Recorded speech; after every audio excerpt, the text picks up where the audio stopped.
আসসালামু আলাইকুম ওয়া রাহমাতুল্লাহি ওয়া বারাকাতুহু। আমি মোহাম্মদ মুসাব্বিরুল ইসলাম রনক। আশা করি আল্লাহ সুবহানাহু ওয়া তাআলার রহমতে আপনারা সবাই অনেক অনেক ভালো আছেন। আজকে আমরা একটি নতুন টপিক আলোচনা করব। এটা হচ্ছে সমাজে প্রচলিত বিভিন্ন ভিত্তিহীন কথা যা হাদিসের নামে চালানো হয়। আর আজকে আমরা একটি ঘটনা নিয়ে আলোচনা করব। এই ঘটনাটা আমরা প্রায় বিভিন্ন ওয়াজ মাহফিলে শোনা যায়, অনেক আলেম না জেনে এগুলো বলে থাকে, কিন্তু এই ঘটনাটা একদম মিথ্যা এবং বানোয়াট। ঘটনাটা হচ্ছে এরকম যে নূহ আলাইহিস সালাম, আমরা নূহ আলাইহিস সালাম সম্পর্কে জানি যে তিনি একটি নৌকা বানিয়েছিলেন। আল্লাহ তাকে নৌকা বানাতে বলেছিলেন। তিনি যখন নৌকাটা বানালেন, তারপর সেখানে কাফের মুশরিকরা সেই নৌকাতে গিয়ে পায়খানা করলো। এবং তারপরে কি হলো, আল্লাহর কাছে তখন নূহ আলাইহিস সালাম দোয়া করলেন যে এই নৌকাতে তো তারা পায়খানা করছে, এখন কিভাবে কি করব। তখন আল্লাহ তাদের মধ্যে কুষ্ঠরোগ ছড়িয়ে দিলেন এবং কি হলো, এই কুষ্ঠরোগে আক্রান্ত সবাই হয়ে গেল, অনেক যারা পায়খানা করেছিল। তারপর একদিন হঠাৎ আরেকজন কাফের সে পায়খানা করতে গেল সেখানে নৌকাতে, নূহ আলাইহিস সালামের নৌকাতে গিয়ে সেখানে পায়খানা করতে গিয়ে দেখলো যে পুরো একদম ভর্তি হয়ে গেছে, আর কোথাও জায়গায় নেই। তখন সে ওখানে পড়ে গিয়েছে, ওই কাফের ওখানে পড়ে গিয়েছে। তখন কি হলো যে পড়ে যাওয়ার কারণে তার যেখানে কুষ্ঠরোগ ছিল, পায়খানাগুলো লেগে তার কুষ্ঠরোগ একদম পরিষ্কার হয়ে গিয়েছে, মানে সে একদম রোগমুক্ত হয়ে গেছে, একদম ফ্রেশ। তারপর তখন তার কাছে সবাই গেল যে কিভাবে তুমি সুস্থ হলা। তখন কাফের মুশরিকরা গেল, সবাই তখন কি করলো যে তার কাছ থেকে পরামর্শ নিয়ে চলে গেল একদম ওই নৌকাতে গিয়ে কি করলো, তারা সবাই মিলে তখন ওই যারা পায়খানা করেছিল তারাই আবার ওই পায়খানাগুলো একদম নিয়ে পুরো শরীরে মেখে চলে এলো, এবং এভাবে তাদের সম্পূর্ণ রোগ ভালো হয়ে গেল। এটা একটা ঘটনা। আর একটা ঘটনা বলা হয় যে এক বুড়ি নূহ আলাইহিস সালামের নৌকাতে পড়ে গিয়েছিল এবং পড়ে যেয়ে সে যুবক হয়ে গিয়েছে, এবং তার দেখা দেখি তখন সবাই সেই পায়খানাতে পড়ে যায় আর যুবক হয়ে যায় সবাই। এইভাবে পুরো নৌকাটাই একদম পরিষ্কার হয়ে যায়। তো এই হচ্ছে কাহিনী। এছাড়াও আরও অন্যান্য অনেক কাহিনী বর্ণনা করা হয় এই নূহ আলাইহিস সালামের এই ঘটনাকে কেন্দ্র করে, কিন্তু এর সমস্ত ঘটনা হচ্ছে বানোয়াট মিথ্যা কাহিনী। এবং এই বইয়ে হাদিসের নামে জালিয়াতি ডক্টর খন্দকার আবদুল্লাহ জাহাঙ্গীর রাহিমাহুল্লাহ, তিনি এই বইয়ের 290 পৃষ্ঠাতে এই কথাগুলোকে বলেছেন। এগুলো সবই বানোয়াট এবং মিথ্যা কথা। এখানে বলা হচ্ছে, আমি পড়ে শোনাচ্ছি। এখানে বলা হচ্ছে পয়েন্ট নাম্বার 14, 290 পৃষ্ঠা, নূহ আলাইহিস সালামের নৌকায় মলত্যাগ করা ও পরিষ্কার করা। এ বিষয়ে অনেক মুখরোচক গল্প প্রচলিত আছে। এগুলোর কোনো ভিত্তি, কোনো সই বা জয়ীফ হাদিসে আছে বলে জানতে পারেনি। বাহ্যত এগুলো বানোয়াট গল্প যা গল্পকাররা বানিয়েছে। নূহ আলাইহিস সালাম এর নৌকার বিবরণ, কোন কাঠের তৈরি, তাতে কোন প্রাণী কোথায় ছিল, শয়তান কিভাবে প্রবেশ করলো, ইত্যাদি বিষয়ে অগণিত বানোয়াট ও ভিত্তিহীন কাহিনী প্রচলিত। এই সকল বিষয়ে সহিহ হাদিসে কোনো তথ্য দেওয়া হয়নি। এবং তিনি এখানে রেফারেন্স যেটা দিয়েছেন সেটা হচ্ছে মোহাম্মদ আবু সাহবা এর আল ইজরাইলিয়াত এর পৃষ্ঠা 216 থেকে 218। এবং এই পৃষ্ঠাতে এ বইয়ে মোহাম্মদ আবু সাহবা তিনি এ বইয়ে বলেছেন যে এই কাহিনীগুলোর ইহুদি আলেমরা বর্ণনা করত। আগে ইহুদিরা এই ধরনের কাহিনী বর্ণনা করত। এই ইহুদিদের থেকে এই ঘটনাগুলো প্রচার হতে হতে আমাদের মুসলমানদের মধ্যেও চলে এসেছে, এবং এই ইহুদিদের দেখা দেখি আমাদের কিছু মুসলমান তারা এই ঘটনাগুলো বলে থাকে, মুখে মুখে প্রচলিত হয়ে গেছে এবং এগুলোই চলছে। এবং এই ধরনের অসংখ্য জাল হাদিসের নামে জালিয়াতি অনেক মানুষ করেছে এবং প্রচলিত। এমন অবস্থা এখন এমন বাংলাদেশের যে কেউ যখন সহিহ হাদিসের কথা বলে তখন তাকে বলা হয় ফিতনাবাজ, ইহুদির দালাল ইত্যাদি অনেকভাবে গালাগালি করা হয়। কিন্তু ওরাই আবার ইহুদিদের থেকে নেওয়া জাল হাদিস বা ইহুদিদের থেকে নেওয়া কাহিনীগুলো হাদিস হিসেবে বর্ণনা করে। বিভিন্ন ধরনের মিথ্যা কাহিনী নবীদের নামে বর্ণিত রয়েছে। একটি বহুল প্রচলিত মিথ্যা কথা নিয়ে কথা বলবো। সেটা হচ্ছে, অনেক মানুষ বলে থাকে যে আল্লাহ এই মহাবিশ্বে সৃষ্টি করেছেন 18,000 মাখলুকাত, অর্থাৎ এই মহাবিশ্বের প্রাণীর সংখ্যা বা জীবের সংখ্যা হচ্ছে মাত্র 18,000। অর্থাৎ প্রচলিত একটি কথা হচ্ছে 18,000 মাখলুকাত। অনেকে এটা হাদিস বলেও প্রচার করে থাকে। অনেকে বলে থাকে এটা একটি হাদিস, কিন্তু এটি একটি প্রচলিত বানোয়াট এবং মিথ্যা কথা। আর এটা যে একটি মিথ্যা কথা, এই সম্পর্কে আমাদের প্রিয় শাইখ ডক্টর খন্দকার আবদুল্লাহ জাহাঙ্গীর রহমাহুল্লাহ তার হাদিসের নামে জালিয়াতি এই বইয়ের 282 পৃষ্ঠাতে উল্লেখ করেছেন যে এখানে 282 পৃষ্ঠার 3 নম্বর পয়েন্ট উল্লেখ করা আছে 18,000 মাখলুকাত। একটি বহুল প্রচলিত কথা হলো 18,000 মাখলুকাত, অর্থাৎ এই মহাবিশ্বে সৃষ্ট প্রাণীর জাতি প্রজাতির সংখ্যা হলো 18,000। এই কথাটি একান্তই লোকশ্রুতি ও কোনো আলিমের মতামত। আল্লাহ অগণিত সৃষ্টির সংখ্যা কত লক্ষ বা কত কোটি সে বিষয়ে কোনো তথ্য কোনো সহি বা জয়ীফ হাদিসে বর্ণিত হয়নি। অর্থাৎ এটি একটি বানোয়াট, মিথ্যা এবং ভিত্তিহীন কথা, না আছে কোরআনের কোনো আয়াতে, না আছে হাদিসে। আর আপনারা জানেন আমি একজন সায়েন্সের স্টুডেন্ট, আর এই সায়েন্সের স্টুডেন্ট হিসেবে আমি পড়েছিলাম এইচএসসিতে পড়েছিলাম, এবং বর্তমান বিজ্ঞানের আবিষ্কার ওইটাই বলে। আমি এইচএসসিতে পড়েছিলাম, এটা উল্লেখ করা আছে জীববিজ্ঞান 2য় পত্র বই, গাজী আজমল স্যারের বই, অধ্যায় নাম্বার 1। অধ্যায়ের নাম হচ্ছে প্রাণের বিভিন্নতা ও শ্রেণীবিন্যাস। এই অধ্যায়ের প্রথম পৃষ্ঠার প্রথম নাম্বার লাইনে উল্লেখ করা আছে জীববিজ্ঞানীরা এই পর্যন্ত মোট 2,77,000 ভাস্কুলার উদ্ভিদ এবং 15 লক্ষেরও বেশি প্রাণী প্রজাতি শনাক্ত করেছেন। তাহলে এই কথাটা যে মানুষের মুখে মুখে প্রচলিত 18,000 মাখলুকাত, এটা বৈজ্ঞানিকভাবে ভুল, বাস্তবভাবে ভুল। এ কথার কোনো ভিত্তি নাই, কোনো সনদ নাই, একদম মিথ্যা এবং বানোয়াট যা অনেক মানুষ বলে থাকে। আর এই ধরনের আরও অনেক মিথ্যা বানোয়াট কথা আমাদের সমাজে প্রচলিত রয়েছে, ইনশাল্লাহ ধীরে ধীরে সেগুলো বর্ণনা করা হবে। এবং আজকে আলোচনা করব একটি বহুল প্রচলিত ভিত্তিহীন কথা নিয়ে, এবং এই কথাটা হাদিসের নামে চালানো হয়। কথাটা হচ্ছে রাসূল সাল্লাল্লাহু আলাইহি সাল্লামকে সৃষ্টি না করলে মহাবিশ্ব সৃষ্টি হতো না। এই কথাটা জাল, ভিত্তিহীন, বানোয়াট এবং মিথ্যা কথা। এই কথার কোনো ভিত্তি কোরআন এবং সহিহ হাদিসে নাই, এটা জাস্ট প্রচলিত একটি ভিত্তিহীন কথা। এবং এই কথাটা অনেক বক্তা বলে থাকে তাদের ওয়াজ মাহফিলে। আর এই কথা সম্পর্কে আমাদের প্রিয় শাইখ ডক্টর খন্দকার আবদুল্লাহ জাহাঙ্গীর রহমাহুল্লাহ তার হাদিসের নামে জালিয়াতি এই বইয়ে 2 বার উল্লেখ করেছেন যে এটি জাল, ভিত্তিহীন এবং বানোয়াট কথা। একবার উল্লেখ করেছেন 228 পৃষ্ঠায়, এবং আরও একবার উল্লেখ করেছেন 304 পৃষ্ঠায়। যদি আমরা দেখি, আপনাদের পড়ে শোনাই কী বলেছেন তিনি। প্রথমে দেখুন 304 পৃষ্ঠায় 4 নম্বর পয়েন্ট, আপনি না হলে মহাবিশ্ব সৃষ্টি করতাম না। লাউলাকা লামা খলাকতুল আফলাক, অর্থাৎ আপনি না হলে আমি আসমান জমিন বা মহাবিশ্ব সৃষ্টি করতাম না। আল্লামা সাগনি, মোল্লা আলী কারি, আব্দুল হাই লাখনবী ও অন্যান্য মুহাদ্দিস কথাটিকে ভিত্তিহীন বলে উল্লেখ করেছেন, কারণ এই শব্দে এ বাক্য কোনো হাদিসের গ্রন্থে কোনো প্রকার সনদে বর্ণিত হয়নি। অর্থাৎ এই কথাটা বানোয়াট, ভিত্তিহীন এবং জাল, অর্থাৎ এটি একটি জাল হাদিস, বা এই কথাটি হাদিসের নামে চালানো হয়, কিন্তু এই কথার কোনো ভিত্তি কোরআন কিংবা সহিহ হাদিসে নাই, কোনো সনদে বর্ণিত হয়নি। এটা জাস্ট মানুষের মুখে মুখে চলে আসছে। এবং আরেকবার উল্লেখ করেছেন 228 পৃষ্ঠায় 9 নম্বর পয়েন্ট, 9.1.1, আপনি না হলে মহাবিশ্ব সৃষ্টি করতাম না।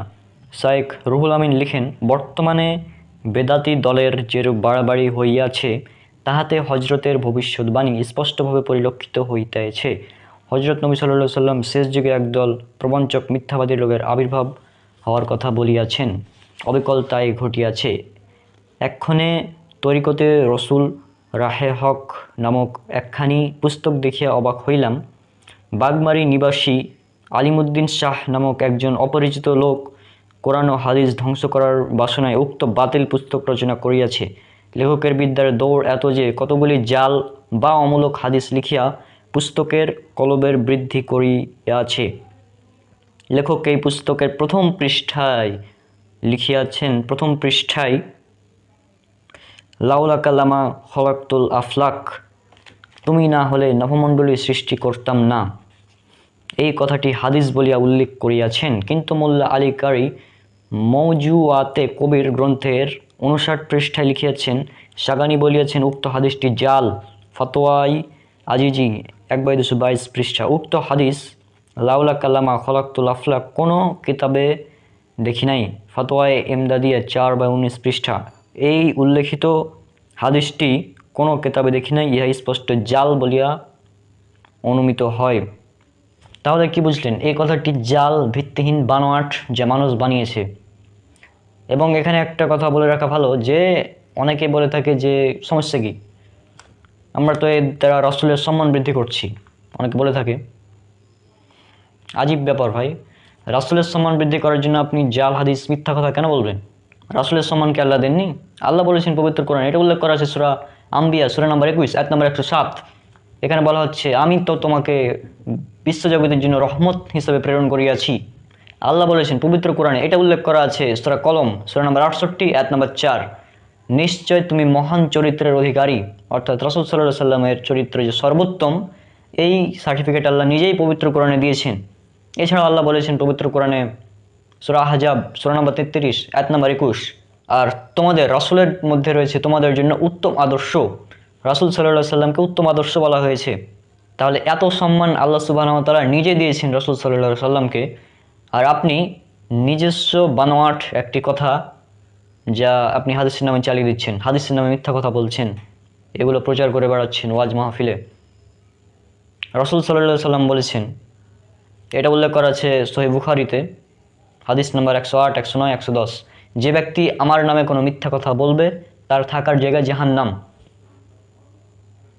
আপনি রাসূলের নামে মিথ্যা কথা বলছেন, আপনি বলছেন এটা হাদিস, অথচ এটা হাদিস নয়, এটা জাল, মিথ্যা, বানোয়াট কথা, নিজস্ব বানোয়াট কথা। এবং এই বানোয়াট কথা বলার কারণে আপনার থাকার জায়গা হয়ে যাবে জাহান্নাম, রাসূল সাল্লাল্লাহু আলাইহি সাল্লামের হাদিস অনুযায়ী, বুখারীর 110 নম্বর হাদিস।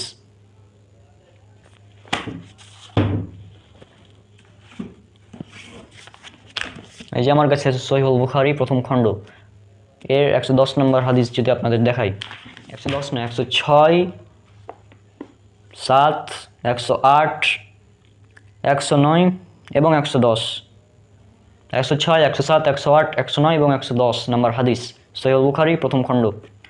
এখানে 106 নম্বর হাদিস দেখুন, আলী রাদিয়াল্লাহু আনহু থেকে বর্ণিত, তিনি বলেন, নবী সাল্লাল্লাহু আলাইহি সাল্লাম বলেছেন, তোমরা আমার উপর মিথ্যা আরোপ করো না, কারণ আমার উপর যে মিথ্যা আরোপ করবে সে জাহান্নামে যাবে। 107 নম্বর হাদিস, একই কথা বলা হয়েছে, যে আমার উপর মিথ্যা আরোপ করলো সে যেন জাহান্নামে তার ঠিকানা বানিয়ে নিল। 108 নম্বর হাদিস, যে ব্যক্তি ইচ্ছাকৃতভাবে আমার উপর মিথ্যা আরোপ করে সে যেন জাহান্নামে তার ঠিকানা বানিয়ে নেয়। 109 নম্বর হাদিস, সালমান ইবনু আকওয়া রাদিয়াল্লাহু আনহু থেকে বর্ণিত, তিনি বলেন, আমি নবী সাল্লাল্লাহু আলাইহি সাল্লামকে বলতে শুনেছি, যে ব্যক্তি আমার উপর এমন কথা সম্পর্কিত করে যা আমি বলিনি সে যেন জাহান্নামে তার ঠিকানা বানিয়ে নেয়। আবু হুরায়রা 110 নম্বর হাদিস, আবু হুরায়রা রাদিয়াল্লাহু আনহু থেকে বর্ণিত, তিনি বলেন, নবী সাল্লাল্লাহু আলাইহি সাল্লাম বলেছেন, যে ইচ্ছাকৃতভাবে আমার উপর মিথ্যা আরোপ করলো সে যেন জাহান্নামে তার ঠিকানা বানিয়ে নিল। তাহলে সহিহ বুখারীর হাদিস থেকে প্রমাণিত যে রাসূল সাল্লাল্লাহু আলাইহি সাল্লামের নামে যদি মিথ্যা কথা বলেন আপনি, তাহলে আপনার থাকার জায়গায় জাহান্নাম। আর এই যে এই মিথ্যা কথা, আপনাকে সৃষ্টি না করলে মহাবিশ্ব সৃষ্টি করতাম না, এটা মূলত আল্লাহর নামে মিথ্যা কথা হয়ে যাচ্ছে। আপনাকে সৃষ্টি না করলে মহাবিশ্ব সৃষ্টি করতাম না, এটা আপনি আল্লাহর উপর চাপিয়ে দিচ্ছেন এই মিথ্যা কথাটা। চিন্তা করুন, রাসূলের নামে যদি মিথ্যা কথা বলেন তাহলে আপনার থাকার জায়গায় জাহান্নাম। তাহলে আল্লাহ সুবহানাহু ওয়া তাআলার নামে যদি মিথ্যা কথা বলেন তাহলে কি হতে পারে পরিণাম? আল্লাহ বলেছেন পবিত্র কোরআনে, আল্লাহর নামে বা আল্লাহ সম্পর্কে যে ব্যক্তি মিথ্যা কথা বলে তার চেয়ে অধিক জালিম আর কে হতে পারে? এটা উল্লেখ করা হয়েছে সূরা আনআম সূরা নম্বর 6 আয়াত নম্বর 21, সূরা আনআম সূরা নম্বর 6 আয়াত নম্বর 93, সূরা আনআম সূরা নম্বর 6 আয়াত নম্বর 144, সূরা আরাফ সূরা নম্বর 7 আয়াত নম্বর 37, সূরা ইউনূস সূরা নম্বর 10 আয়াত নম্বর 17, সূরা হুদ সূরা নম্বর 11 আয়াত নম্বর 18, সূরা কাহাফ সূরা নম্বর 18 আয়াত নম্বর 15, সূরা আনকাবুত সূরা নম্বর 29 আয়াত নম্বর 68 এবং সূরা সফ সূরা নম্বর 61 আয়াত নম্বর 7। এখানে বলা হয়েছে যে ব্যক্তি আল্লাহর নামে মিথ্যা কথা বলে তার চেয়ে অধিক জালিম আর কে হতে পারে?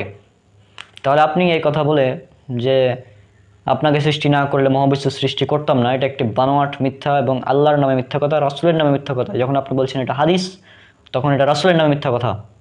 তাহলে বোঝা গেল এই কথাটা মিথ্যা, বানোয়াট, এবং এই কথার কোনো সনদ নাই, কোনো হাদিস গ্রন্থে পাবেন না। আর এই ধরনের অসংখ্য মিথ্যা কথা আমাদের সমাজে প্রচলিত আছে। ইনশাআল্লাহ ধীরে ধীরে এগুলো আমরা এই সিরিজের মাধ্যমে উপস্থাপন করব, যাতে মানুষ এই জাল হাদিসগুলো থেকে সতর্ক হতে পারে। একটি কথা নিয়ে আলোচনা করব যেটাকে হাদিসের নামে চালানো হয়, এবং এই কথাটা হচ্ছে,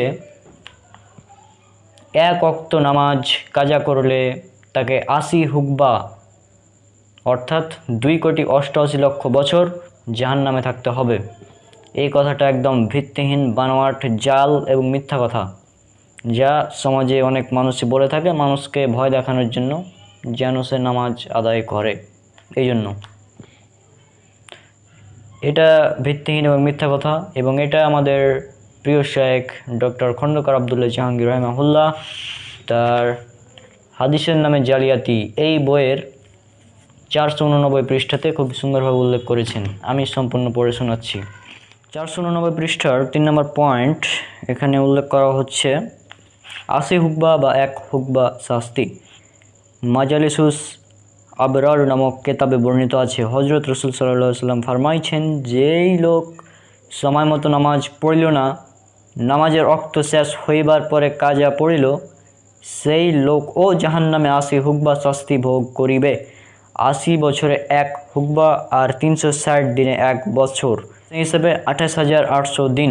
অতএব তাকে 28,800 দিন এক ওয়াক্ত নামাজ না পড়িবার জন্য দোজখের আগুনে জ্বলিতে হইবে, আর আখেরাতের দিন হইবে দুনিয়ার 1 সহস্র বছরের তুল্য।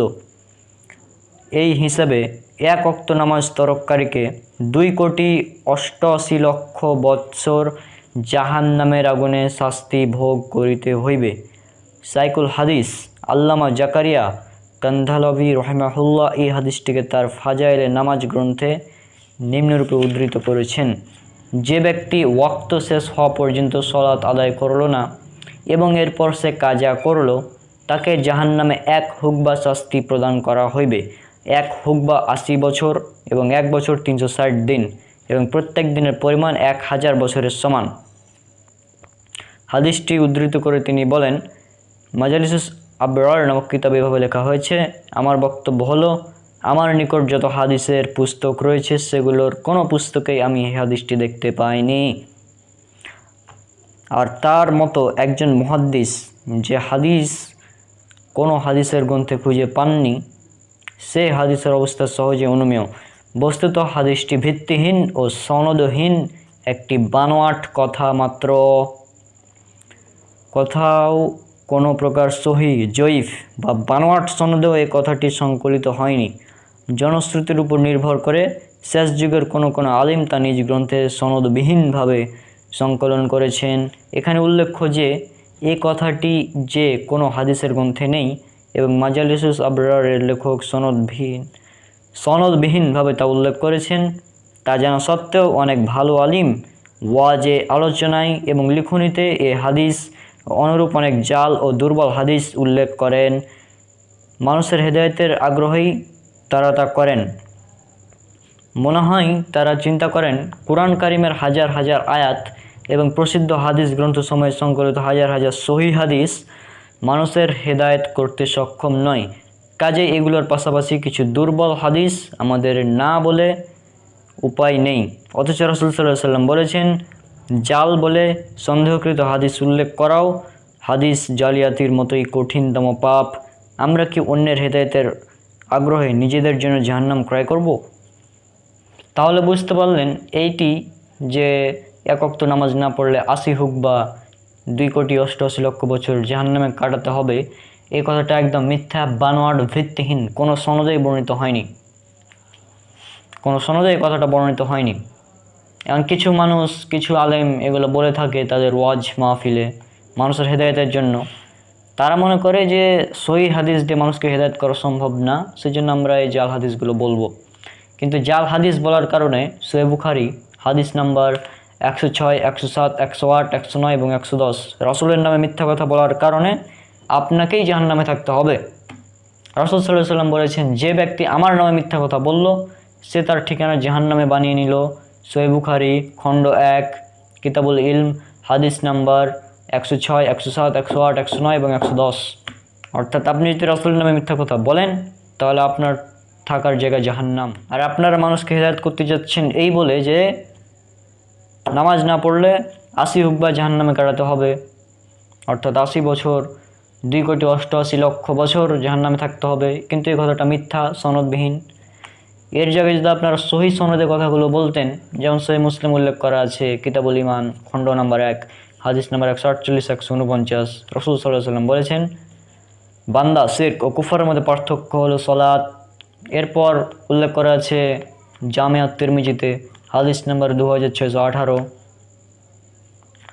কুফর ও ঈমানের মধ্যে পার্থক্য হচ্ছে সালাত ত্যাগ করা। উল্লেখ করা আছে সুনান আন-নাসাঈতে হাদিস নাম্বার 463 এবং 464। বলা হয়েছে আমাদের এবং কাফেরদের মধ্যে পার্থক্যকারী আমল হচ্ছে সালাত। সুনান ইবনে মাজাহ হাদিস নাম্বার 1079। রাসূল সাল্লাল্লাহু আলাইহি ওয়াসাল্লাম বলেছেন, বান্দা শিরক ও কুফরের মধ্যে পার্থক্য হচ্ছে সালাত ছেড়ে দেওয়া। অতএব যে ব্যক্তি সালাত ছেড়ে দিল সে কুফরি করলো। এরপর বলা হয়েছে সুনান ইবনে মাজাহ হাদিস নাম্বার 1080। রাসূল সাল্লাল্লাহু আলাইহি ওয়াসাল্লাম বলেছেন, বান্দা শিরক ও কুফরের মধ্যে পার্থক্য হচ্ছে সালাত ছেড়ে দেওয়া। অতএব যে ব্যক্তি সালাত ছেড়ে দিল সে অবশ্যই শিরক করলো। সালাত ছেড়ে দেওয়া হচ্ছে শিরক এবং কুফরি। যে সালাত ছেড়ে দিল সে শিরক করলো, কুফরি করলো ইত্যাদি কথা সহিহ হাদিসে বর্ণিত আছে, কিন্তু কোনো জয়ীফ বা বানোয়াট সনদেও কোনো একটি কথা বর্ণিত নাই যেখানে বলা হয়েছে যে আসিউক বা জাহান্নামে কাটাতে হবে সালাত না পড়লে। এই কথাটা মিথ্যা, বরং আপনি মিথ্যা কথা বলে নিজের জন্য জাহান্নাম ক্রয় করছেন। আর এই ধরনের অসংখ্য হাজার হাজার বানোয়াট মিথ্যা কথা আমাদের সমাজে প্রচলিত আছে। আর এই জন্য আমি সবাইকে বলতে চাই, আপনারা আপনাদের সংগ্রহে এই বইটি, ডক্টর খন্দকার আব্দুল্লাহ জাহাঙ্গীর রাহিমাহুল্লাহর লেখা এই বইটি হাদিসের নামে জালিয়াতি, এই বইটি আপনারা আপনাদের সংগ্রহে রাখবেন। তাহলে ইনশাল্লাহ বানোয়াট মিথ্যা কথাগুলো অন্তত আপনারা ধরতে পারবেন কিছুটা হলেও। আর এছাড়া ইনশাল্লাহ আরও ভিডিও বানাবো এই নিয়ে, এই সিরিজে, যেখানে প্রচলিত বানোয়াট এবং মিথ্যা কথাগুলো তুলে ধরবো, যাতে মানুষ সতর্ক হয় এবং মানুষ জয়ীফ জাল হাদিসকে বাদ দিয়ে সহিহ হাদিসের দিকে ফিরে আসে। আর আজকে এমন একটি জাল হাদিস নিয়ে কথা বলবো যেটা সহিহ হাদিসের শব্দ পরিবর্তন করে মানুষ জাল করেছে। তো প্রথমে দেখুন, স্ক্রিনে আপনারা দেখতে পাচ্ছেন, এখানে লেখা আছে যে অজুর পরে কালিমা শাহাদাত পাঠ করলে তার আমল নামায় 49 কোটি নেকি লেখা হয়। হাদিসের রেফারেন্স দিয়েছি কি সহিহ মুসলিম হাদিস নম্বর 234। দেখুন মানে কত বড় চিটিংবাজি, সহিহ হাদিসের শব্দ পরিবর্তন করে হাদিসকে জাল বানিয়েছে। সহিহ মুসলিমের 234 নম্বর হাদিস, যেটা উল্লেখ করা আছে সহিহ মুসলিম হাদিস একাডেমি হাদিস নম্বর 441 এবং সহিহ মুসলিম ইসলামিক ফাউন্ডেশন হাদিস নম্বর 444। এখানে বলা হয়েছে রাসূল সাল্লাল্লাহু আলাইহি ওয়াসাল্লাম বলেছেন, যে ব্যক্তি অজুর পর কালিমা শাহাদাত অর্থাৎ আশহাদু আল্লা ইলাহা ইল্লাল্লাহ ওয়া আন্না মুহাম্মাদান আবদুহু ওয়া রাসূলুহু এটা পাঠ করবে, তার জন্য জান্নাতের 8টি দরজা খুলে দেওয়া হবে। এই যে জান্নাতের 8টি দরজা খুলে দেওয়া হবে, এই শব্দকে পরিবর্তন করে এখানে লাগিয়েছে 49 কোটি নেকি লিখে দেওয়া হবে। তাহলে দেখুন, হাদিসের শব্দ পরিবর্তন করে জালিয়াতি। তারপর হাদিস নাম্বার দিয়ে, হাদিসের নাম দিয়ে, হাদিস গ্রন্থের নাম দিয়ে, হাদিস নাম্বার দিয়ে জালিয়াতি, হাদিসের শব্দ পরিবর্তন করে। তো এটা কিভাবে মানে সম্ভব? আর এইটা দেখছি অনেকেই প্রচার করেই যাচ্ছে, হুজুর পরে এটা লিখলে, এটা পড়লে 49 কোটি নেকি লেখা হবে। কিন্তু মূল যেটা হাদিস সেটাতে বলা হয়েছে হুজুর পর কালিমা শাহাদাত পড়লে তার জন্য জান্নাতের 8টি দরজা খুলে দেওয়া হবে, সেটাকে পরিবর্তন করে বানিয়েছে 49 কোটি নেকি লিখে দেওয়া হবে। আজীব ব্যাপার। আর এটি একটি মারাত্মক ধরনের জালিয়াতি, কারণ এখানে হাদিস নাম্বার সহ দিয়েছে, আর সহিহ মুসলিমের হাদিস, আর মানুষ তো জানে যে সহিহ মুসলিমের সবগুলো হাদিস সহি, এটা অনেকেই সবাই জানে, কিন্তু সহিহ মুসলিমের নাম ঠিকই দিয়েছে কিন্তু শব্দ পরিবর্তন করে জাল করেছে হাদিসকে। তো এই জন্য আল্লাহ সুবহানাহু ওয়া তাআলা বলেছেন, যখন কোনো ফাসিক ব্যক্তি তোমাদের নিকট কোনো খবর নিয়ে আসে তখন তোমরা সেটা যাচাই করে নাও। এটা আছে সূরা হুজুরাত সূরা নম্বর 49 আয়াত নাম্বার 6-তে। আর রাসূল সাল্লাল্লাহু আলাইহি ওয়াসাল্লাম বলেছেন, এটা উল্লেখ করা আছে সহিহুল বুখারী কিতাবুল ইলম অধ্যায় 3 কিতাবুল ইলম হাদিস নাম্বার 106 থেকে 110। বলা হচ্ছে, যে ব্যক্তি আমার নামে মিথ্যা কথা বলল তার থাকার জায়গা জাহান্নাম। আল্লাহ রাসূল বলেছেন, যে ব্যক্তি ওজুর পর কালেমা শাহাদাত অর্থাৎ আশহাদু আল্লা ইলাহা ইল্লাল্লাহ ওয়া আশহাদু আন্না মুহাম্মাদান আবদুহু ওয়া রাসূলুহু এটা পাঠ করবে, তার জন্য জান্নাতের 8টি দরজা খুলে দেওয়া হবে, এটা বলেছেন। কিন্তু এই শব্দকে পরিবর্তন করে তারা বানিয়েছে কি 49 কোটি নেকি লেখা হবে, মানে রাসূল সাল্লাল্লাহু আলাইহি ওয়াসাল্লামের নামে মিথ্যা কথা বলেছে। তো এই ধরনের অনেকেই হাদিস জালিয়াতি করে, হাদিস জাল হাদিস লিখে বলে দিয়েছে মিসকাত, জাল হাদিস লিখে বলে দিয়েছে নাসাই, বলে দিয়েছে বুখারি, অথচ হাদিস গ্রন্থগুলোতে যদি খুঁজে দেখেন এগুলোর কোনো অস্তিত্বই পাওয়া যাবে না। মানে এতদিন মানুষ হাদিস জাল করতো, হাদিসের নাম্বার দিত না, কিন্তু এখন কি করছে, হাদিসের গ্রন্থের নাম দিয়ে, হাদিস নাম্বার দিয়ে জালিয়াতি করছে। মানে আজীব ব্যাপার। এই জন্য আমাদের উচিত হাদিস যখন নাম্বার দিবে তখন সে নাম্বারটা নিয়ে যাচাই করে নেওয়া যে এই হাদিসটা আসলে আদৌ আছে কি না, বা কী লেখা আছে হাদিসে, হাদিসের মূল ভাষাটা আসলে কি, এটা জেনে নিতে হবে। হাদিসে বলা হচ্ছে এক কথা আর সে লিখেছে আর এক কথা। আর এই ধরনের জালিয়াতি থেকে আল্লাহ সুবহানাহু ওয়া তাআলা যেন আমাদের হেফাজত করেন। আর ইনশাল্লাহ এই সিরিজে আমরা জাল হাদিসগুলোকে এক্সপোজ করব, অর্থাৎ সমাজে প্রচলিত যত ধরনের জাল হাদিস আছে সেগুলোকে তুলে ধরবো, যাতে মানুষ এগুলো থেকে সতর্ক হয়। আজকের ভিডিও এখানে শেষ করছি। আসসালামু আলাইকুম ওয়া রাহমাতুল্লাহি ওয়া বারাকাতুহু।